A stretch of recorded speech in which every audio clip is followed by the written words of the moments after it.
अस्सलामुअलैकुम। गाज़ा के मुसलमानों को और गाज़ा के बच्चों को अब हमसे कोई उम्मीद नहीं है। जी हाँ, अगर आप ये वीडियो देख रहे हैं तो ये बात आपके लिए भी है कि अब आपसे और हमसे वहाँ के मुसलमानों को कोई उम्मीद नहीं है और ना ही मुस्लिम देशों के हुक्मरानों से अब कोई उम्मीद है। अगर अब वहाँ के मुसलमानों को किसी से उम्मीद है तो वो है रसिया।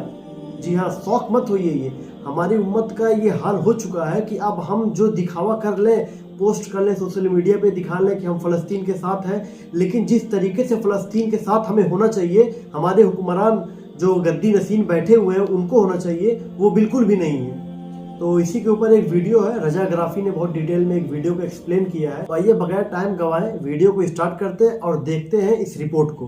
अगर आप हमारे चैनल पे नए हैं तो चैनल को सब्सक्राइब जरूर करें। Content warning. गाज़ा के लोगों को अब मुसलमानों से कोई उम्मीद नहीं रही दोस्तों। ये हमारे लिए शर्म की बात है। 2 दिन पहले गाज़ा के लोगों ने कहा मुसलमानों से, हमारे लिए दुआ मत करो मग़फ़िरत की और मदद की, क्योंकि हम मुर्दा नहीं हैं, तुम मुर्दा हो।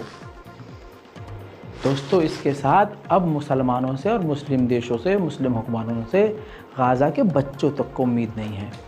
गाज़ा के बच्चे अपने घर के मलबे के ऊपर खड़े होकर हाथ से रूस का झंडा बनाकर पता है क्या कह रहे हैं रशिया से कि व्लादिमीर पुतिन, हमें आपसे उम्मीद है, हम अपने टूटे हुए घरों के ऊपर खड़े हैं, इस जंग को बंद करवाइए, हमने सब कुछ खो दिया है, हम थक गए हैं।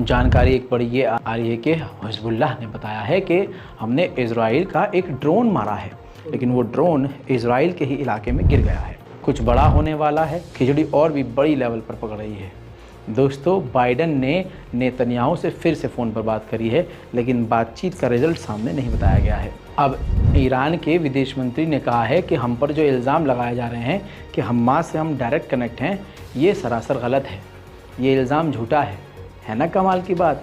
जो ईरान कल तक कह रहा था ये कर देंगे, वो कर देंगे और अलान का फलान कर देंगे, अब वो हमारा ईरान जिस पर हमें फ़ख्र है, वो ईरान कह रहा है नहीं नहीं नहीं नहीं हमारी कोई कनेक्टिविटी नहीं है। जबकि अभी मैं ही वो बंदा हूँ जिसने आपको सबूत के साथ दिखाया था कि सीरिया के अंदर, लेबनान के अंदर इन्हीं ईरान के विदेश मंत्री ने हमास के लीडर से मुलाकात करी थी। और अब चच्चा कह रहे हैं कि हमारा कोई ताल्लुक ही नहीं है। भाई, एक तरफ आप इजराइल को मिटाने को कह रहे हो, दूसरी तरफ आप इस बात से डर रहे हो कि आपका हमास से कनेक्शन है। गुड। फ़िलिस्तीनियों के ख़िलाफ़ इजराइल एक नया कानून बना रहा है।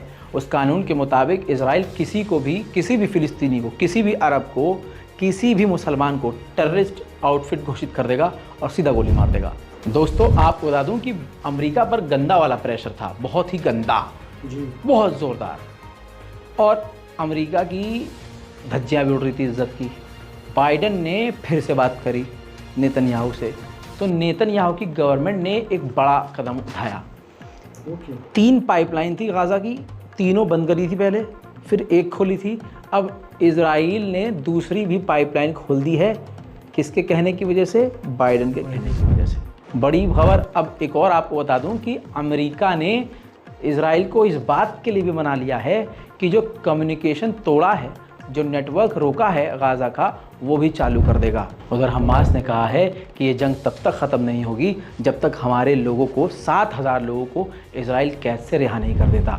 उधर दोस्तों, इजराइल के डिफेंस मिनिस्टर ने कहा कि ये साइकोलॉजिकल गेम खेल रहा है हमास, इनसे कोई डील ही नहीं कर सकते, इसका ऑपरेशन ही इलाज है, हमला करो और मारो इन्हें। इजिप्ट के राष्ट्रपति सीसी ने बाइडन से कहा है कि हम कभी अलाउ नहीं करेंगे कि गाज़ा के लोगों को निकाला जाए और उनको इजिप्ट भेज दिया जाए। दोस्तों, मैं आपको बता दूं कि कल देर रात सुबह होते होते सीरिया और इराक में अमरीकी बेसिस पर बड़े हमले हुए, जिसके बाद अमेरिका ने ज़बरदस्त हमला किया है ईरान के IRGC के जो पोस्ट और चेक पोस्ट बने हुए थे ईरान और इराक में।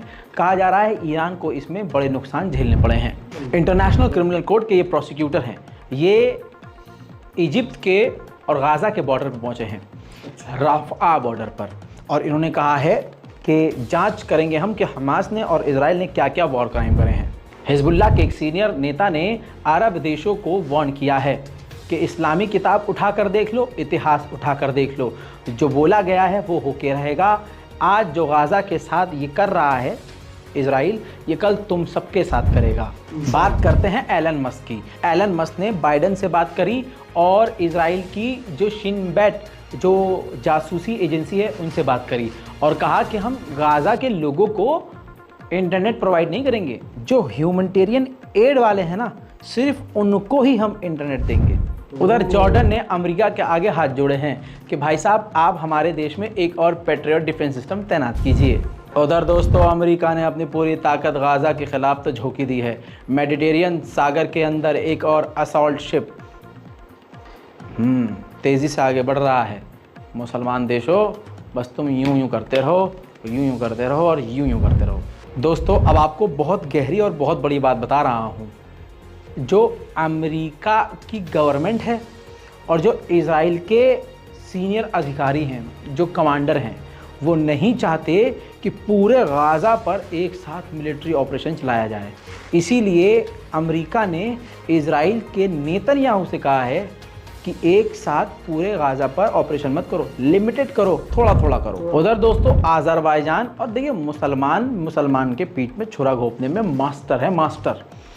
आज़रबाईजान लगातार, अभी ये रिपोर्ट आ रही है कई दिनों से, लेकिन प्रूफ ये है, आज़रबाईजान भर भर कर डीजल ऑयल दे रहा है, ईंधन दे रहा है इजराइल को।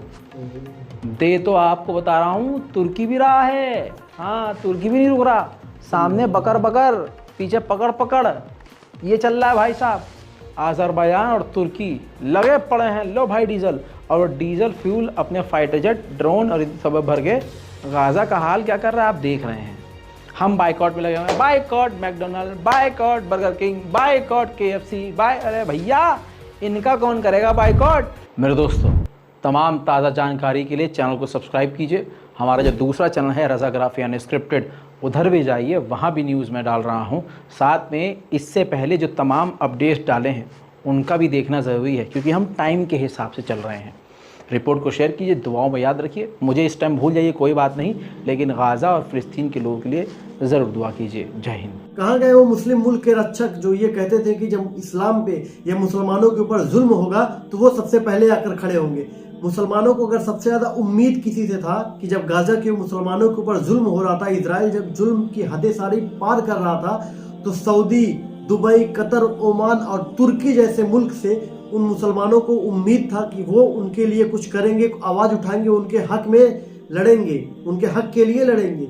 लेकिन वहीं ये न्यूज़ देखने के बाद ये मालूम चल रहा है कि इजिप्ट जैसी मुल्क, ईरान जैसी मुल्क, जो ईरान अभी कुछ दिनों पहले बड़े बड़े दावे करता था, आज वो अपने कदम को पीछे कर रहा है। वहीं तुर्की जो अपने मंच पे आके तैयब अर्दोगान साहब जो बड़े बड़े दावे करते हैं, बड़े बड़े बोल बोलते हैं, वो इजराइल को गैस दे रहे हैं। और उसी गैस की मदद से, उसी पेट्रोल और डीजल की मदद से जो इजराइल है अपने जेट को उड़ा रहा है और गाजा के ऊपर बमबारी कर रहा है। बहुत ही अफसोस की बात है कि आज इस दुनिया में एक हिस्से को, एक मुसलमान हिस्से को, पूरी मुसलमान की आबादी को ख़त्म किया जा रहा है और मुसलमान हाथ पे हाथ रख के बैठा हुआ है। और इन सब में इन हुक्मरानों को तो बात साइड में कर दीजिए, जो आम मुसलमान है, हम और आप जो ये वीडियो देख रहे हैं, हम सब इसके बराबर के हकदार हैं कि हम उनके लिए कुछ कर नहीं पा रहे। हम उनके लिए आवाज़ तो उठा रहे हैं, लेकिन अंदर से पूरे खोखले हैं। हम आवाज़ उठा के भी कुछ नहीं कर सकते हैं, क्योंकि हमसे ऊपर जो लोग बैठे हुए हैं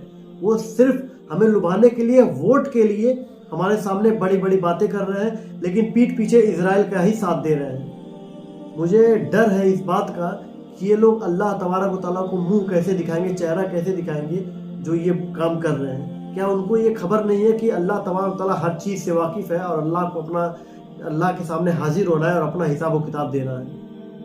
अल्लाह तबारक व तआला गाज़ा के मुसलमानों के ऊपर रहमतों की बारिश अता फरमाए। और वहीं रसिया अब जो गाजा के मुसलमान ये खुली बात कह रहे हैं कि अब मुझे मुसलमानों से कोई हमदर्दी या कोई वो उम्मीद नहीं है। अगर अब उनको उम्मीद है तो इस रिपोर्ट की अगर बात माने तो रसिया से जो थोड़ा बहुत उम्मीद रह गया है वो है। अब देखने वाली बात होगी कि आने वाले वक्त में और कौन कौन से मुस्लिम मुल्क गाजा से फ़लस्तीन से गद्दारी करते हैं और कौन कौन से मुल्क जो है गाजा और फ़लस्तीन का साथ देते हैं। अल्लाह तबारक व तआला से दुआ है कि अल्लाह तमाम शहीद होने वाले मुसलमानों को जन्नतुल फिरदौस में आला से आला मुकाम अता फरमाए। और या अल्लाह ये दुआ है कि ये जो वीडियो देख रहे हैं और हम सबको दीन इस्लाम के लिए जिहाद करने की तौफीक अता फरमाए। और अल्लाह तबारक व तआला तमाम शहीदों को जन्नतुल फिरदौस में आला से आला मुकाम अता फरमाए और उनके घर वालों को, उनके परिवार को सब्र जमील अता फरमाए। और जल्द से जल्द इज़राइल का निस्तो नाबूद इस दुनिया से ख़त्म हो, इज़राइल बर्बाद और तबाह हो जाए और बैतुल मुक़द्दस जो है मुसलमानों के हाथ में फिर से आ जाए इंशाअल्लाह। अगर आपको हमारा वीडियोस पसंद आ रहा है तो चैनल को सब्सक्राइब करें, वीडियोस को लाइक करें, अपने भाई को सपोर्ट करें ताकि ऐसी और भी वीडियोस पे रिएक्ट कर सके और अपनी बात भी आपके सामने रख सकें। मिलते हैं इंशाल्लाह नेक्स्ट वीडियो में, तब तक के लिए अस्सलामु अलैकुम।